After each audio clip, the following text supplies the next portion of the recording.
Bonjour à tous. La Bible est un très gros livre qui est rempli d'histoires. Des histoires de personnages qui sont morts depuis plus de 4000 ans et parfois on peut se poser la question, mais pourquoi est-ce que Dieu a permis que ces histoires nous parviennent? On parle de gens pour lesquels il y a beaucoup de choses positives à retenir et puis parfois de personnages qui ont été des horribles personnages et pourtant toutes ces histoires sont inscrites dans la Bible et nous sont parvenues. Dans la lettre aux Hébreux, Paul fait, au chapitre 11, une liste de beaucoup de personnages et il va parler d'eux, il va expliquer un tout petit peu ce qui s'est passé dans leur vie.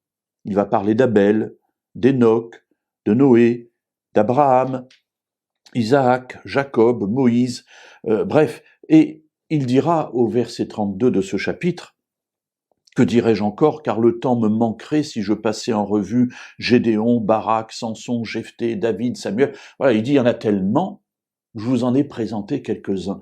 Mais à quoi ça sert? Le chapitre 12 de cette lettre aux Hébreux va nous dire au verset 1er, « Nous donc aussi, puisque nous sommes environnés d'une si grande nuée de témoins. » Et je voudrais m'arrêter là. Voilà à quoi servent l'histoire de tous ces personnages, positifs ou parfois négatifs. Ils sont des témoins pour nous. Ils sont des témoins qui nous entourent, qui entourent notre vie et qui nous permettent, dans notre existence, d'avoir des points de repère, des points de comparaison pour mieux caler notre propre vie.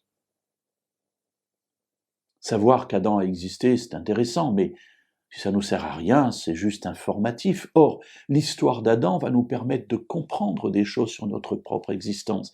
L'histoire de Moïse, l'histoire d'Abraham, l'histoire de Samson, de Jephthé, de David, toutes ces histoires comportent de puissants enseignements pour notre vie aujourd'hui.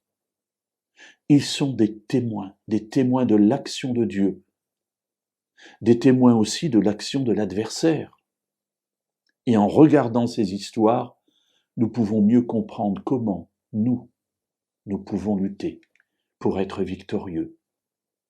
Alors, lisons la Bible, lisons tous ces récits et instruisons-nous, parce qu'au bout se trouve la voie de l'éternité.